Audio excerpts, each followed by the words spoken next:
Hello, I'm James Thornock. Welcome to the Coder Kids podcast.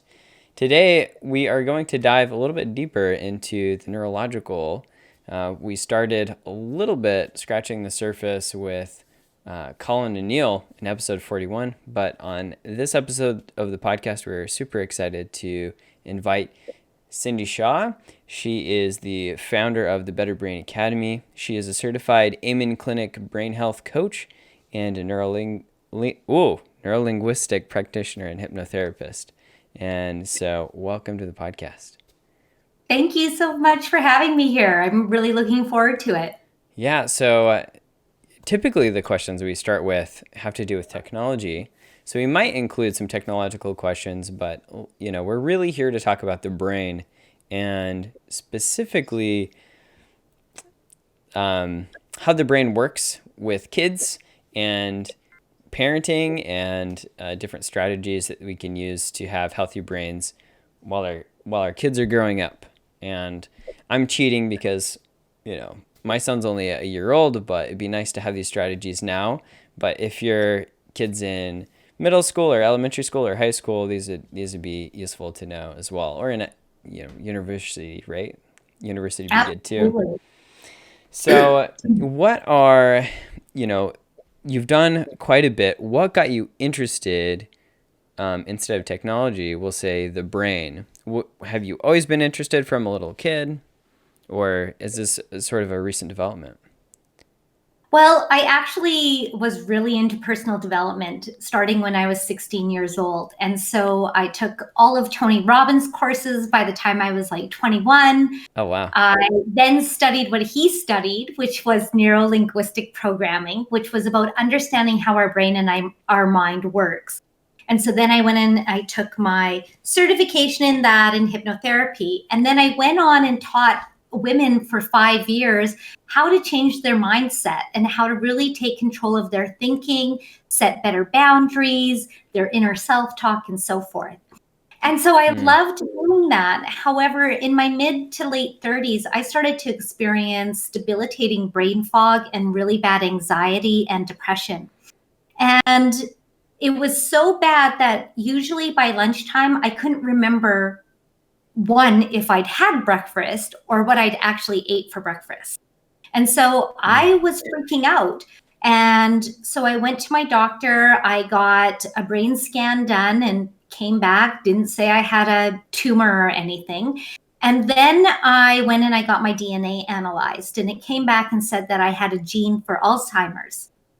However, it didn't put me at any greater risk than the average person does for developing dementia and Alzheimer's. So I thought, what's going on here? And, I had known all these mindset strategies, and nothing that I thought could get me out of how I felt. And I couldn't think my way out of having brain fog. But what really changed everything for me was my youngest daughter was at the time grade 9, going to be going into high school, and I really started to panic because her anxiety, and she was later diagnosed also with ADHD, were so bad that I couldn't understand what was going on with her. So I would try to get her to focus differently and to think differently and use all of these cognitive behavioral therapy strategies I knew, and it only made things worse. And what would happen was she would come home from school, and what should have taken 15 minutes to do for homework would take her 3 hours. And then she'd start crying. And then she'd be like, I'm stupid. I can't do this. I'm a failure. And her negative thinking loop just went over and over and over again. And nothing I did to try to get her off that would change things for her. So this is when I was like, okay, there is definitely more to this than just your mindset. We went the route of, going to our pediatrician. They put my daughter on medication, and it didn't help. It actually made things worse. She now had no appetite. She started having all sorts of side effects. So that's when I actually started looking at the brain. And the way I love to explain the brain and how it's different from our mind is that our brain is like the hardware of a computer. Okay. It's really the core of who we are. It is where our thoughts come from, our memories, our ability to focus and concentrate and act and interact with others. So it is the foundation. And our mind and our mindset is like the software. It's running the programs that our mindset have, which is based off of our life experiences and our perceptions around us and of the world. So if our hardware is not functioning properly, your software can't do its job. So what I really do is I work with people in upgrading their hardware and rebooting their brain, so to speak. And then that allows them to reset and retrain their mindset and retrain their brain. Okay. Awesome. Yeah. So, I mean, definitely an analogy that I can understand, right? There you gotta have both the hardware and the software, Yes. for sure. Yeah. So, yeah, I don't think you know this. I've had a TBI, like I've actually had brain injuries, and I don't think I've ever talked about this on the podcast because we've never really, gone into this. And you're a certified Amen Clinic brain health coach, and I don't know all that entails, but I know that they use the fMRI at the Amen Clinic. Is that right? Yeah, they use the SPECT scan. It's SPECT scan, very okay. similar to fMRI. Okay. Yeah. So, and so I actually went to Cognitive Effects to get some work done. So I learned a lot about brain health and things in that capacity. And I think for a while before I went to get any kind of treatment, I knew that something was wrong, and I knew that my processing was definitely like slower. Like, I guess if your brain is a tool, it's just like the tool isn't working as well as it should. And because I knew I didn't have these problems when I was younger, and I didn't exactly know why. Wasn't able to pinpoint it. But after a little bit of treatment, a lot of exercise, like a lot of physical exercise, that was like the primary treatment. There are lots of treatments, but my brain like literally worked better, and today, it works better than 2 years ago or whatever when I had treatment. So I'm a big believer in these things because it's something that has actually positively affected my life. Yeah. So and there are probably no shortage of kids who've hit their head at some point, unfortunately, and it really makes a difference if it's like one time or like 1,000 small hits and all sorts of stuff. So, but moving away from that kind of experience and traumatic brain injuries, what are some good healthy habits that parents can develop and help their children develop, just to provide a good foundation and set them up for success? Okay. Well, you know what? I'm just going to segue back to your TBI. The first thing I Okay. want to do is really make sure that you're keeping your kid's brain safe. Mm, So, I tell people sports like hockey, soccer, because they head the ball, yeah. rugby, football, all of these things take a toll on the brain. And, people think, oh, it's just a fun sport. My kid's not going to make it to the NFL or NHL. We've got nothing to worry about. Yeah. Well, it can be a small, tiny hit that can actually set your child up for a lifetime of anxiety and depression and cognitive issues. So, that is the first key thing is find some safe sports for your kids to go into. I know for my daughter, what really triggered her anxiety was she had a skiing accident. She fell, smacked her head, and the next thing for 3 weeks, she had such a bad concussion. And right after that, her anxiety issues started. And so there's a huge correlation between keeping our brain safe and keeping it healthy. And, when we don't keep it as safe, there will be an increase in mental health issues because you're damaging that hardware. So the Yeah. first thing, really keeping that hardware safe. So put your kids into flag football instead, floor hockey, golf, all these other baseball, Cross even. country. Yeah. There's lots of like track and field kind of non-contact. Exactly. That aren't going to hurt their brain. So that would be my first piece of advice. Secondly, nutrition plays a huge role, because what we've seen is, as our diets have gotten worse, there's this increase in kids being medicated for having behavior disorders and ADHD and so forth. So the reason being is that sugar actually kills neurons in the brain. And what it does is it gives a spike of energy. So think about what you're giving your kids for breakfast. If you're giving them a sugary cereal with a glass of orange juice or a glass of apple juice or a muffin or a piece of white bread, Right. and you're making their sandwiches out of that, what you're doing is you are actually causing their body to spike up, have a lot of energy, and then crash. So that's why they have a real difficult time concentrating and staying focused at school. So ensuring that you are removing as much sugar as you can from your child's diet. And think about it culturally, we celebrate sugar at every turn.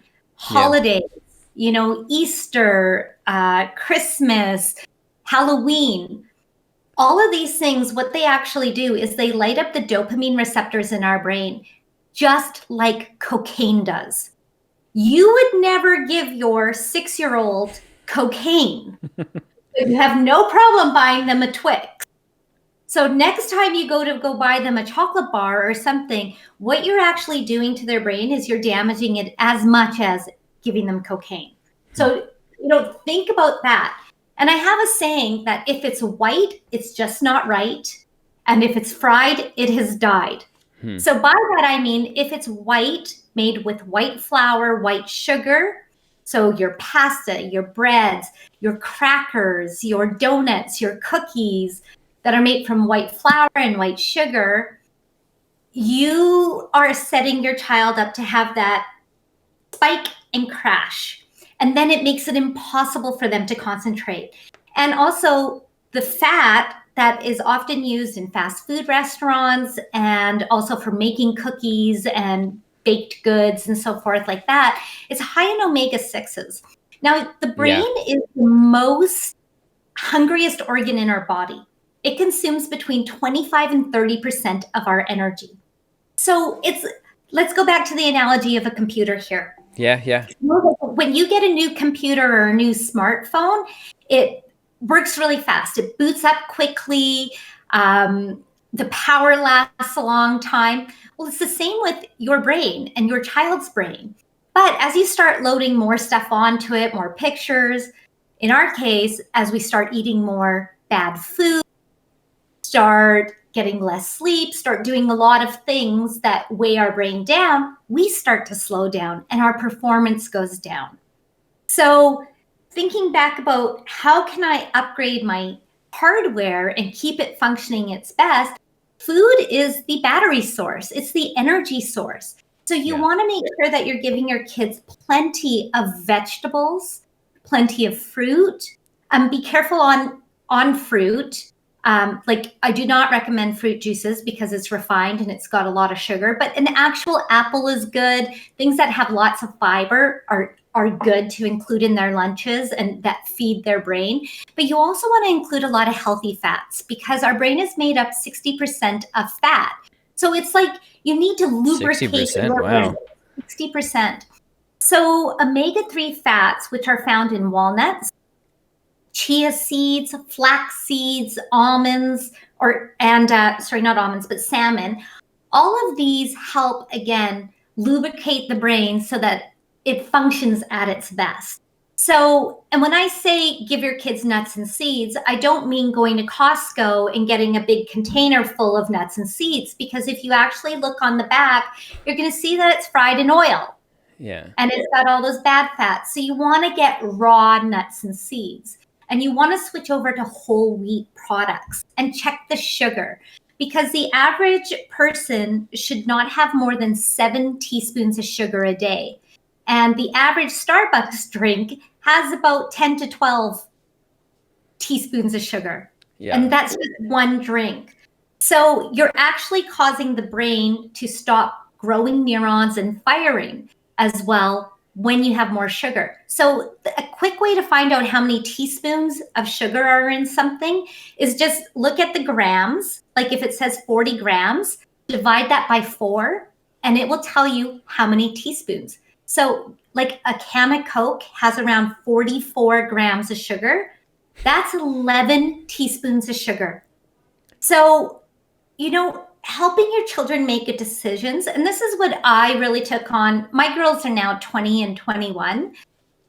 It was my job to keep their brains safe. I took my job seriously. And as I got to know more and more of this, the more and more, I could make those changes for them. I started doing supplements, and before they could leave, they would have to take their supplements in the morning so I could support their brains. I would make them whole wheat bread sandwiches, and include fruit and nuts. And instead of buying pop and soda, I would say, well, you could have a water. Like, that's your choice. Right. And so, we have to be guardians of our children's brains if we want them to succeed in life. Yeah, definitely. So I've also heard you mentioned, fat composing 60% of, was it the weight of the brain or the coatings of the neurons, or what, just the entire weight of the brain? Yeah, the entire brain, 60% fat. Because our brain is the same. So it's 3 pounds when it's fully developed. And it's the same texture as like soft butter or tofu, encased in a hard case, like our skull. And so when it gets hit, it is moving inside that shell. And that's why it can get bruised and damaged so easily. Yeah. And every time you get a little bruise, like even, I've hit my head getting out of my car on the car door, right? And you can just feel it. All of those little things are like micro little bruises that over time build up and can have a long-term negative effect on your mental well-being, because your mental health is actually totally correlated to your brain health. Yeah. So I wanted to ask you about cholesterol because, cholesterol has been demonized in the media, since the 70s.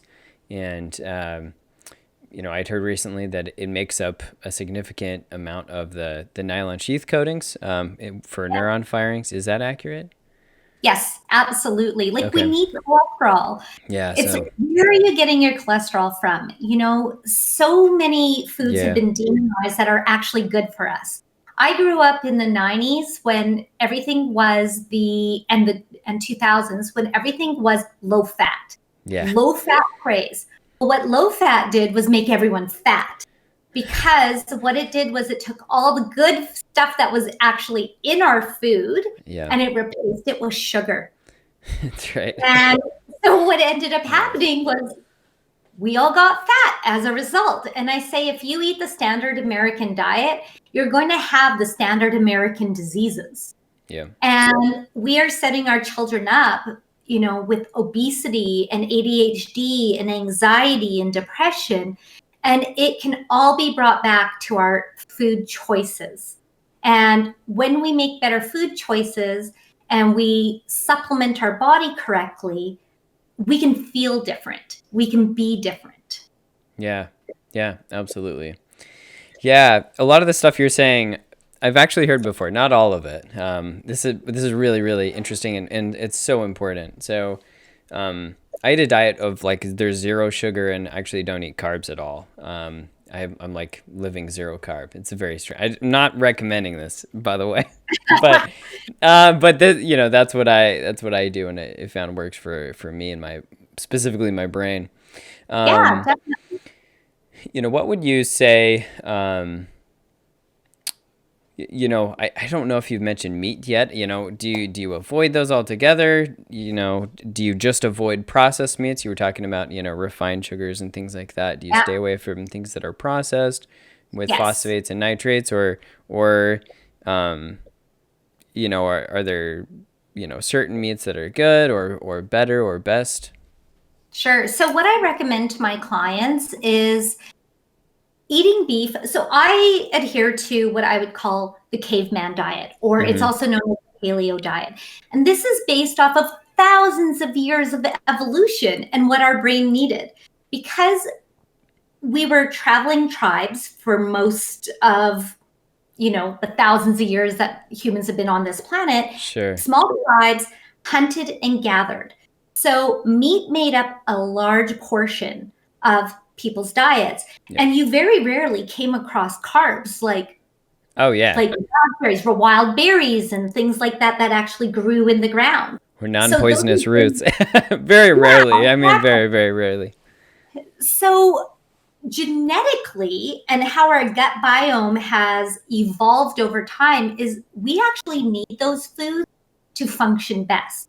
Now, when I work with clients, I actually do quite extensive testing to discover what diet works best for their brain type. Because for you, a high protein, low carb diet might work great. But for me, it might just drive me crazy because I might need a higher good carb diet. I call them smart carbs, and a lower protein diet. But when it comes to meat specifically, I recommend wild caught fish, like especially salmon, because it's very high in omega-3s, which feed and lubricate your brain and protect your brain. It's very neuroprotective. And then grass-fed, pasture-raised, organic. So chicken. And grass finished as well? Is that? Yeah, grass Do you have to finished. look for that, or? You do. So, if it's hard to find the grass finished, I find. I do find it for myself. I have a company I actually order it from where I live, and I get it shipped to me. It's grass fed, grass finished. Right. So there are different companies that offer that. But if you're going to do anything, do organic. Because again, what that animal eats gets transferred onto you. Now, I'm in Canada. We do not use any hormones or antibiotics in our meat either. Yeah. I believe the number is like 70% of all antibiotic use is for animals in the United States. And most of it's bovine, but yeah. Chicken and pork and bovine, yeah. Yeah. So what is getting put into those animals then get put into you. And antibiotics actually kill the beneficial bacteria in our gut, which is our gastrointestinal system. And the fascinating thing about our gut biome, and that has been discovered like in the last 10 years, is that up to 90% of our serotonin, which is our happiness neurotransmitter, is made in our gut. So if you have a lot of bad bacteria in your gut because you eat a poor diet, and your bad bacteria love sugar, and they do. grows off of the sugar. Or if you're constantly on antibiotics, you're wiping out all the bacteria, good and bad. You need to be really conscientious of rebuilding the beneficial bacteria and feeding that bacteria, because that directly influences your neurotransmitters and how you feel. So yeah, organic, grass-fed, grass-finished, pasture-raised, all for that. Yeah, so I actually ordered a quarter cow, grass-fed and finished here out where I live. And living in Texas, I'm pretty fortunate because you have to do some digging, I've found, to really find these farmers. And they're really typically small family farms that are doing this kind of regenerative agriculture thing. But you can do it by going to farmers markets and just testing it out and buying small portions. You don't have to buy a quarter of a cow. A lot of people don't know you can actually order a quarter of a cow. Yeah. But I love it. I mean, it's so rich. The meat is super, super dark. And that's just because it has, I think, more minerals. Is that right? Well, it has more it's higher in omega-3s as well. Yeah. So processed meats is really high in omega-6s. Plus, you're getting all of the crap that whatever that animal ate is expired candy or soy or corn or whatever. Right, exactly. So grass-fed, grass-finished, better for the planet, better for the earth, but it's better for your body and better for your brain. Yeah, yeah. And what would you say I know we're getting a little bit into the weeds. Some of these are my like personal questions, but what No would you say problem. about eating like liver, brain, kidneys, heart? Is that all good? Is that dangerous? Is it Yeah. okay? Well, again, as long as you're eating organic, Yeah, yeah, because you again don't want any of those pesticides, those herbicides, whatever going into your system. But that's how we lived. That's how our brain yeah, developed. We need fat for our brain to function. And those organ meats, definitely, that's how we survived as a human race, was by eating everything that you got on an animal. yeah, And then you supplemented with, those times that you found berries and the carbs, so to speak, that could supplement your diet. So yeah, yeah. I personally do a paleo diet. I had a question today, like, what do I think about the vegan diet? Right. I always say that every body is different. Yeah. So you need to find, and I was a vegan for 10 years. Wow, And that's an achievement. I was a vegan for a yeah, month. oh, my brain So, did not work well. Let me tell yeah. you, I gained weight. I cannot believe that not only did I eat one steak, I ate two steaks. So I made the decision to go back to eating meat. It was like my husband was horrified. He's like, "What are you doing?" And I was It's like, like "Oh I'm my God, this is replenishing so 10 years of good." nutrients. Excuse me. Yeah. Yeah, so I was vegetarian for a month and then vegan for 2 weeks and then in my personal journey, and I think you're right, Cindy, because I did this journey for myself and I'm at the end of basically a 12-year journey at this point of trying different diets and not in like a fad, like I'm trying to lose weight and I'm trying to look good for the beach, but like I just really want to be healthy and Yeah. unlock that for myself. And so I did the blood type diet. I did paleo for 3 years. I did keto and currently I'm doing zero carb or carnivore or meat based, whatever you want to call it, which is wild. And please don't do it without consulting people. But yeah, I mean, what I found, when I initially did paleo and what I'm doing now is that the mental, to get back to the actual effects of it, right? Like, I'd had, just a pretty bad food addiction. I couldn't eat one cookie. It was like 0 or 13 cookie. Like there was no kind of moderation, and I was just Right. not really good at it.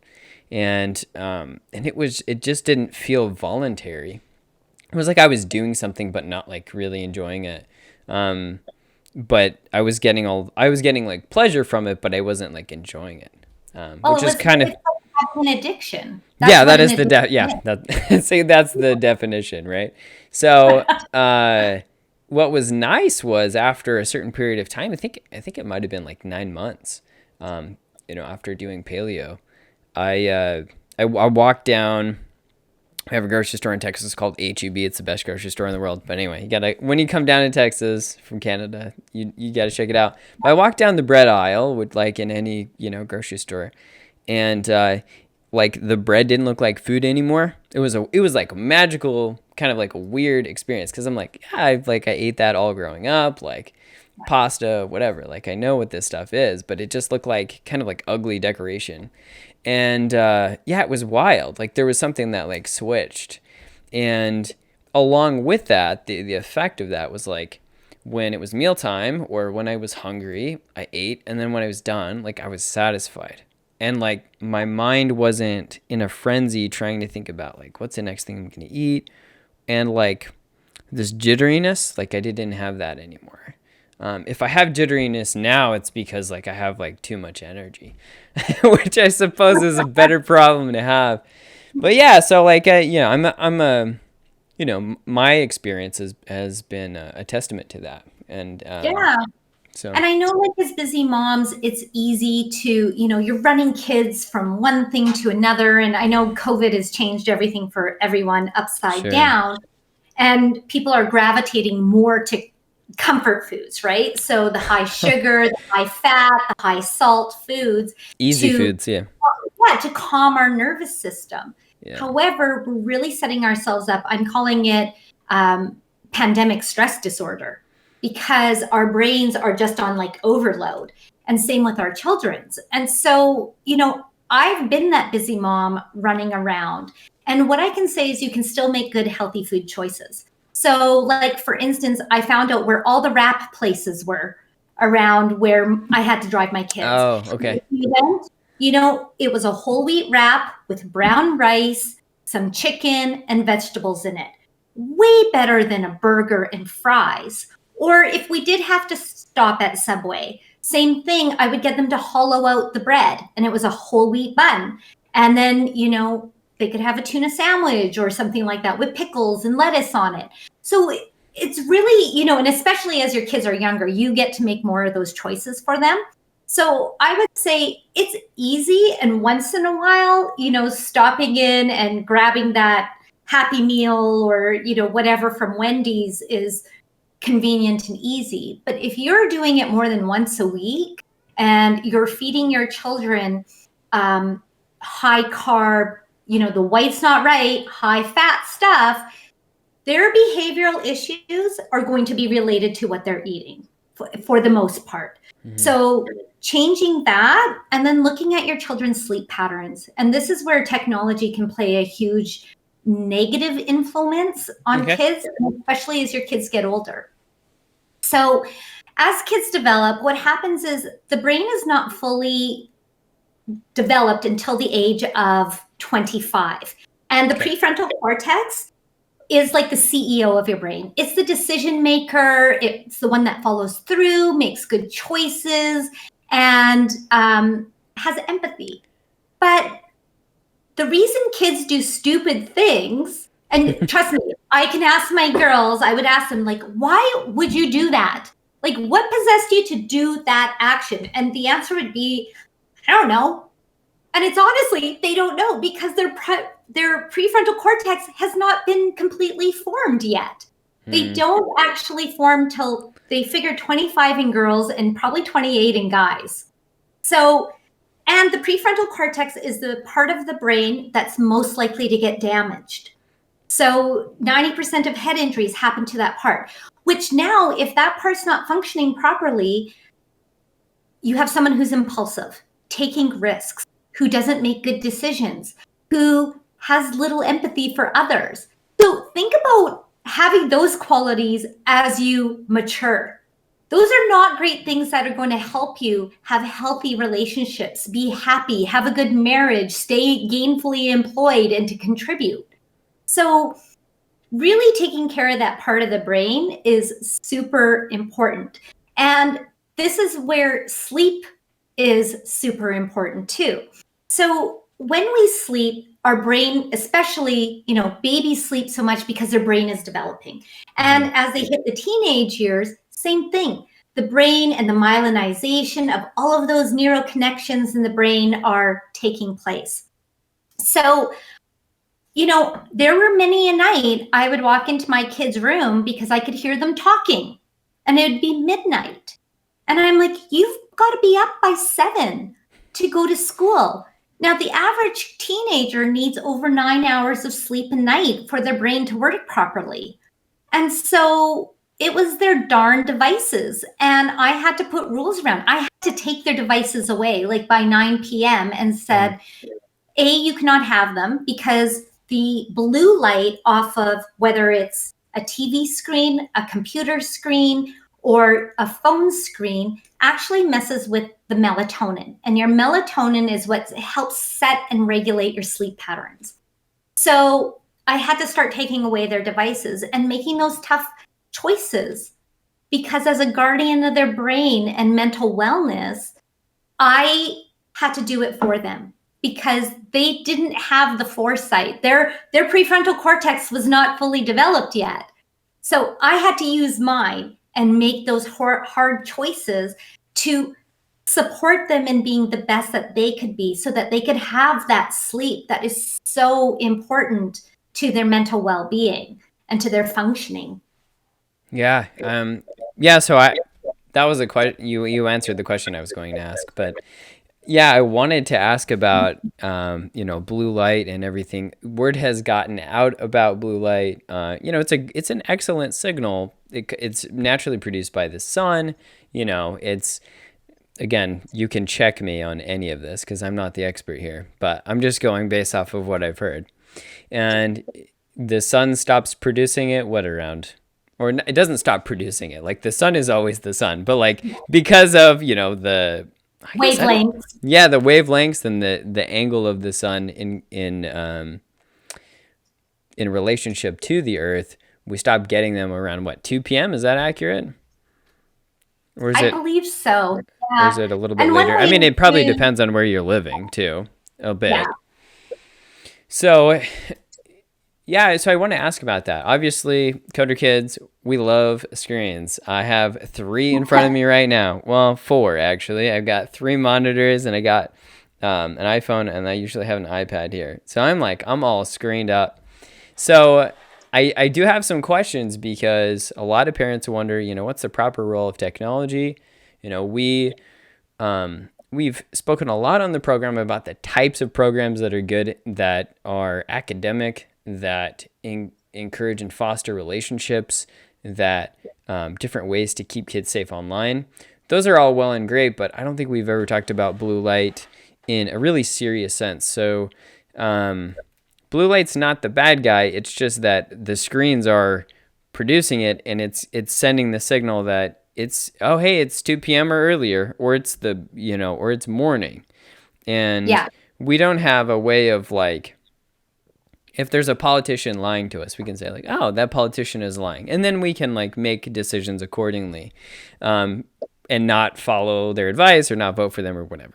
And I'm not going to use specific examples, but it's almost every politician, right? So we don't have that option when we're looking at blue light. Is that kind of what you're saying? Yeah. So one thing, and I wish I would have brought them with me down here in my office, I have blue light blocker glasses. Okay, So that's the next thing I was going to ask. How are they effective? Does it matter, like, what kind? Is it just like... I found them very effective. I picked some up. I know that there's different qualities and you can go online and buy some.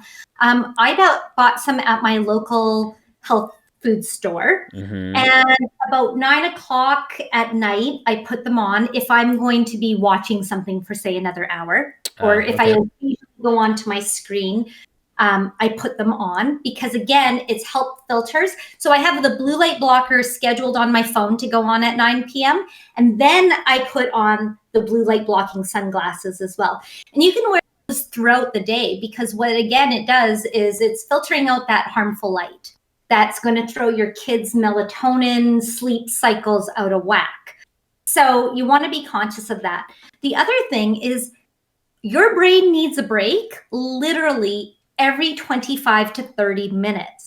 So when we are staring at a screen for extended periods of time, our performance actually takes a nosedive because your brain can't take in that much information for that long. So I tell my clients, like, walk away from your desk, walk away from your screen for 5 minutes. And don't go pick up your smartphone and go on to Instagram. Which is just switching your screens, right? You actually need to give your brain a break. Go get a glass of water. Get up, walk around, put a load of laundry in, go walk, to the wash, whatever. But the more that you give your brain a break to reset, the more productive and more focused you're going to be. And all great trainers, like if you go to seminars and things like that, all trainers know this, which is why, every 15, 20 minutes, they have people doing exercises together. They have you standing up, moving around to participate because we need that change. So staring at a screen is not the healthiest thing for your brain if you're doing it for extended periods of time. Yeah. And yeah. Well, I agree. Well, thank you. I mean, it doesn't matter if I agree because I'm not the expert, but it is nice to agree. So that's awesome. Yeah. So I saw on your website you mentioned, or I guess no, it was on a LinkedIn post that you shared, but you're saying that, people get this Zoom fatigue, right? Which a lot of kids have had, and one of the things you mentioned is a standing desk, which is what I'm using now. It goes up and down, so I can sit or stand, and one of the things I noticed with that is there's a bit of a different energy level. It's like it's really hard for me to wake up and I think I start work at 6:30 a.m. And so I'm like, it's hard for me to stand at that point. But later in the morning I'll stand up and for like 3 or 4 hours and I won't even notice. But what I will notice is that my posture is like good. Yeah. That's one thing. But then I'm my range of motion is bigger. Like I can reach more things on my desk, but then mentally, I don't know. It's just like I'm spending energy, like I'm alive, I'm awake, I'm doing stuff. I don't know. It feels a little bit different. Do you have anything to say about? But you know what? Yeah, well, it's the whole evolutionary thing. We were not a society that sat all day for 10 hours. We Yeah. we got up, we moved, we were active, we were constantly in motion, and that's the way our bodies are built. So expecting kids to sit in a desk for X amount of hours after feeding them a crappy diet that spikes their energy and then slumps it. So now they're putting their heads down on the desk because they can't concentrate and focus because they have no energy to sustain them. Having them sit and not move is totally an antithesis to how we have evolutionarily developed. Let's just put it that way. So that's why I love my standing desk too. And getting your kids out in nature and getting them moving and participating in safe sports is so essential to their brain development too. And I mean, we all want our kids, if you ask any parent who's, loving and kind and wants the best for their children, you ask them, what do I want for my kid? And you're like, I want them to be happy. Well, what is happiness? Happiness is being able, in my opinion, to deal with life's challenges, because we can't be happy all the time, but we can have the strength and the brain resilience and the stress resilience to deal with life's challenges, because we're all going to have them. We want our children to be productive, to be able to focus, to concentrate, to be kind and empathetic. Well, that is taking care of their prefrontal cortex, making good decisions. We want them to be emotionally balanced. Well, that is the other parts of their brain that if they become unbalanced, they can suffer from anxiety and depression and mood disorders. We want our kids to thrive, not just survive. And so as parents, we really are, like I said, the guardians of their brains. And so, we have to, and most people don't think of it like that, but we really have to take that responsibility seriously and focus on, what am I feeding my kids? What am I doing to protect their brains? And what am I doing to keep them the healthiest that I can? Yeah, absolutely. Wow, this is great. On your profile, it's like that you're a motivational speaker. Like I feel motivated right now. So it's like, yeah, I want to stay the course and eat healthy food and that's been raised properly and get to bed on time. So it's really great that, all the things that we've learned can definitely help all of our kids, which is so important. And you're right. We just want the best for them. And the funny thing is, like, we're not even saying like we want all these things so like we can determine their destiny, but we just want them to be able to have the strength to do whatever it is that they want to do ultimately, right? And be productive and happy and artistic or sports or whatever in their own way. And that all comes from their brain. Yeah. The thoughts they think, the choices they make, how they act and interact with others. And that all is related to the hardware, keeping it, upgrading it, rebooting it, helping it be the best that it can be so that they can be the best that they can be. And so none of us are stuck with the brain we have. That's the good news. Our brain is always changing and growing and developing, and keeping it safe and feeding it well and caring for it is really, in my opinion, the key to success. That is the new currency. Taking care of your health and wellness and your mental wellness, that is the currency, and that is the key to success, because we are going to have a slew of people, this generation of kids that their dopamine receptors have been worn out by devices, because every time, this little gadget goes ding, ding, ding, we get this little sense of pleasure of, oh, I'm important. Somebody's trying to contact me. And dopamine is responsible for motivation and pleasure. But when you start getting your dopamine, it's no different than a drug addict. It's the same neurochemicals that work here. When that dopamine level goes down, that addict wants more.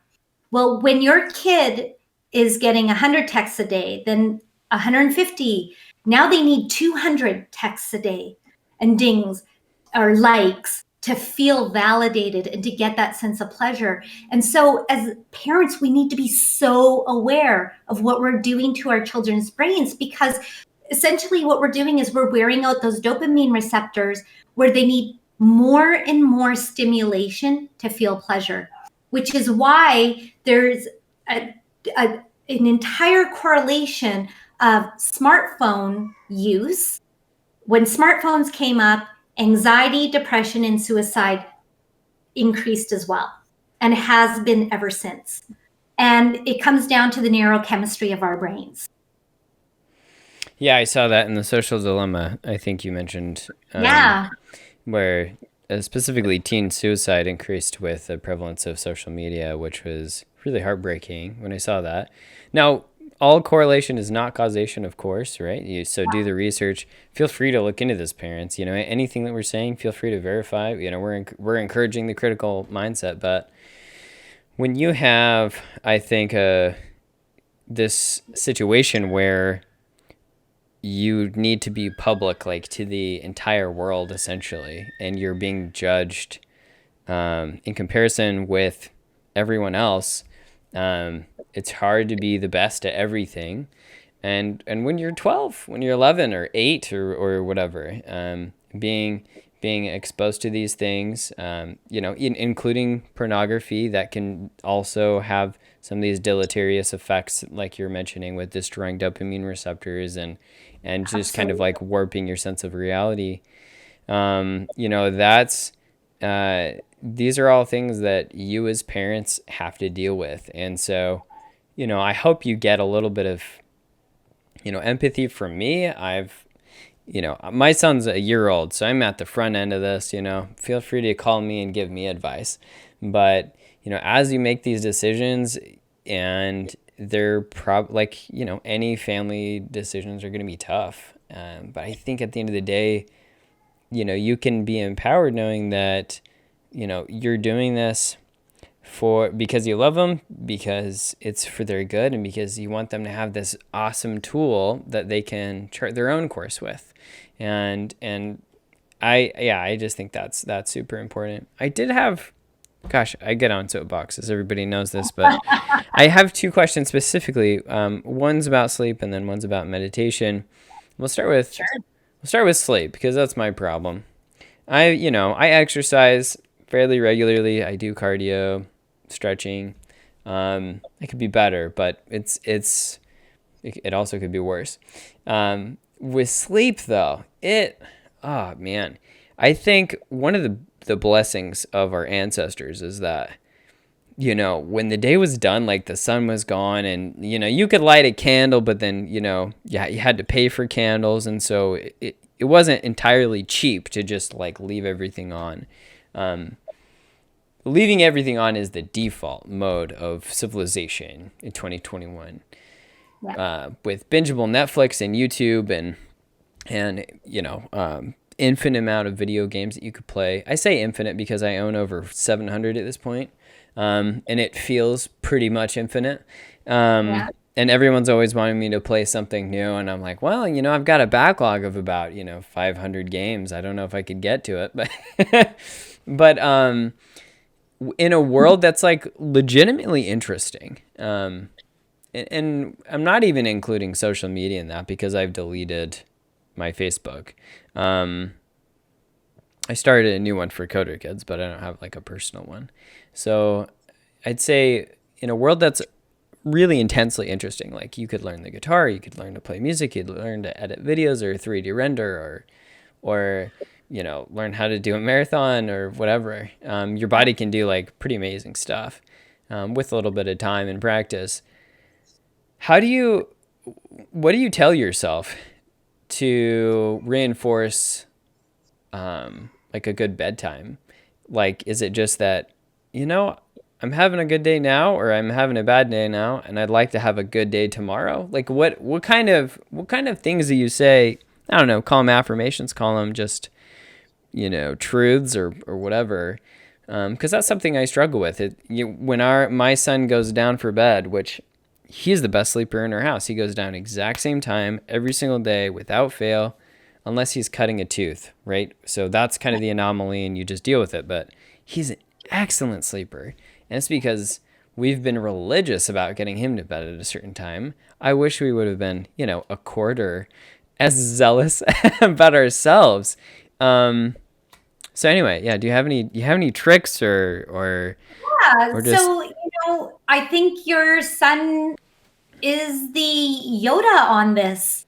It is having the routine, setting yourself up for success every single night. So I have a bedtime routine. So about an hour before, I typically go to sleep at 11 p.m. So by 10, I am not on any devices. Mm-hmm. Okay, so I put those all away. And, especially if you have teenage kids, I know people are like, oh, I need to have my cell phone. And I do. I keep my cell phone near me because, oh my gosh, what if one of them contacts me in the middle of the night, right? That's what it's for. Yeah. Yes. But I put it on do not disturb mode, and then I just have them as my favorites. So if they do text me or call me, those are the only ones that come in, right? So I don't have something in the middle of the night, an email or a text or whatever coming in, waking me up. So my bedtime routine is very similar every night. So like I said, it's the small steps that I do daily, or small habits I do daily. I call these shoulds, because we all have shoulds. Oh, I should do better things. Yeah. But I call them a should. So small habits I do daily. Okay. So what I do to set myself up and have these small habits is, first you have to have a reason why you want to do it, right? Yeah, that's what I'm struggling with right now. I know I feel best between 7 and 9 hours of sleep. I actually do best on 8.5 to 9 hours. If I don't get a good night's sleep, I feel like crap the next day.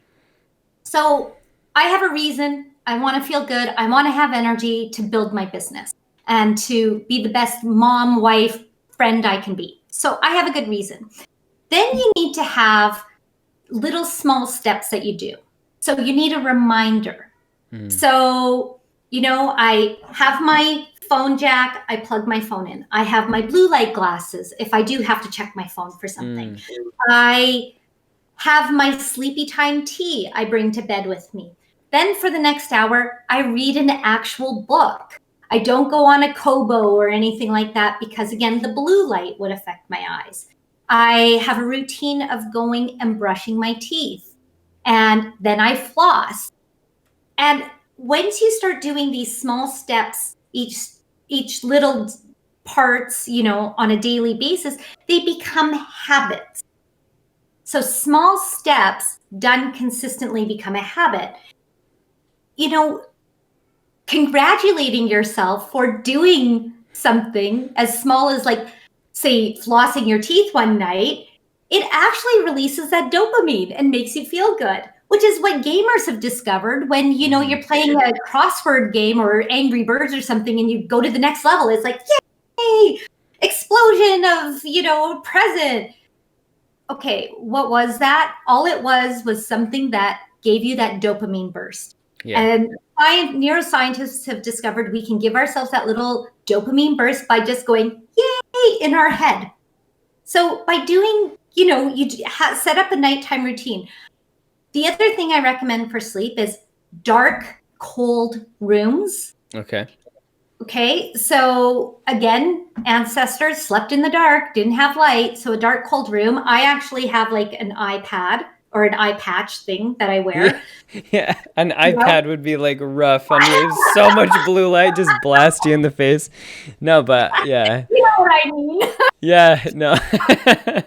And then, like most moms, we become light sleepers because you're always on edge about your children waking up. Well, I finally went and I got custom made earplugs, which are not very expensive to get. And they mold right in and put those suckers in.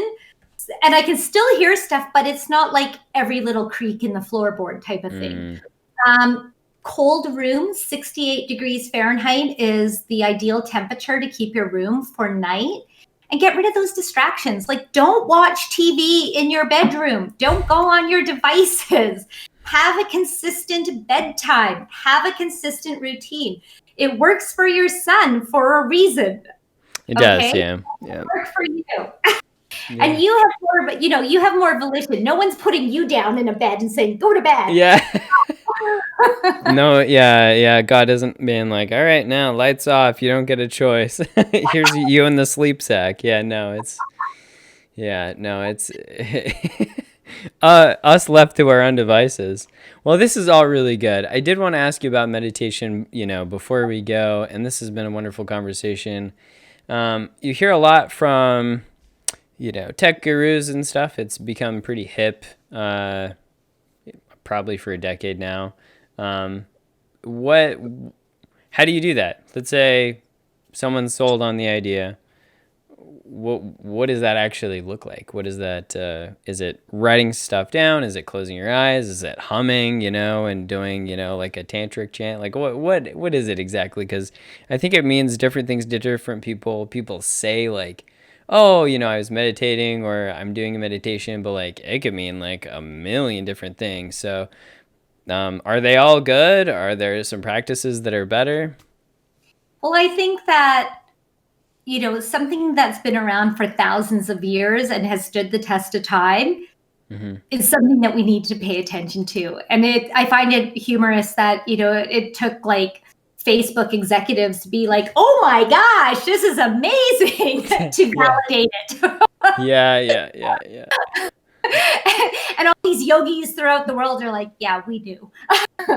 So yes, it means different things to different people. You know what? Going out in nature, anything where you are not being distracted by other things can constitute as meditation. Tai Chi, going for a walk. I actually like to sit and meditate. I have an app called Insight Timer. It's like $80. There's like so many different apps that you can use, but some people like to listen to music. Some people like to listen to a guided meditation. You can go onto YouTube. There's thousands of meditations for free on there. But what it all does is it's all about training your brain and your nervous system to calm. And the more that you calm your nervous system down, the more that your brain gets adjusted to this new level, right? It's like finding this new equilibrium because we're always on like high, like dealing with life, the pandemic, fear, breaking news. Well, what is Jenny doing down the block? Yeah. And what meditation does is say, whew, turning it all off, just giving my brain a break. And I don't even care if it means just going in your shower and just letting the water pour down on your head and you just enjoying that because that again encourages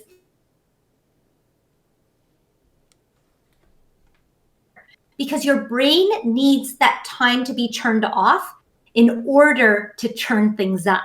So turning it down, letting it calm allows it to rest, repair, so you can be more creative and to be more on for the rest of life. That's really good. Well, thank you so much. What's that? I hope that all makes sense. Yeah, well, if it doesn't, then there's a replay feature. You can play this podcast as many times as you want, and it's free. So, well, thank you so much, Cindy, for joining us. People can definitely find you, at it's thebrainacademy.com. Is that correct? The Better Brain Academy. Thebetterbrainacademy.com. Okay. And I have a free brain quiz that I encourage everyone to try. It takes 5 minutes. And what it does is it's going to give you an overall picture of how your brain is performing. in life, in all aspects, emotionally, mentally, to give you a good baseline of knowing where you are and where you can improve. And that's just betterbrainquiz.com. Okay, perfect. Well, we'll put both those links in the show notes so people can find them. And yeah, this has been really, really enlightening. You know, here at Coder Kids, we want the best for your kids. We want them to have educational opportunities they wouldn't have otherwise. And yeah, so thanks for joining us again. Until next time. Thank you for having me. Take care.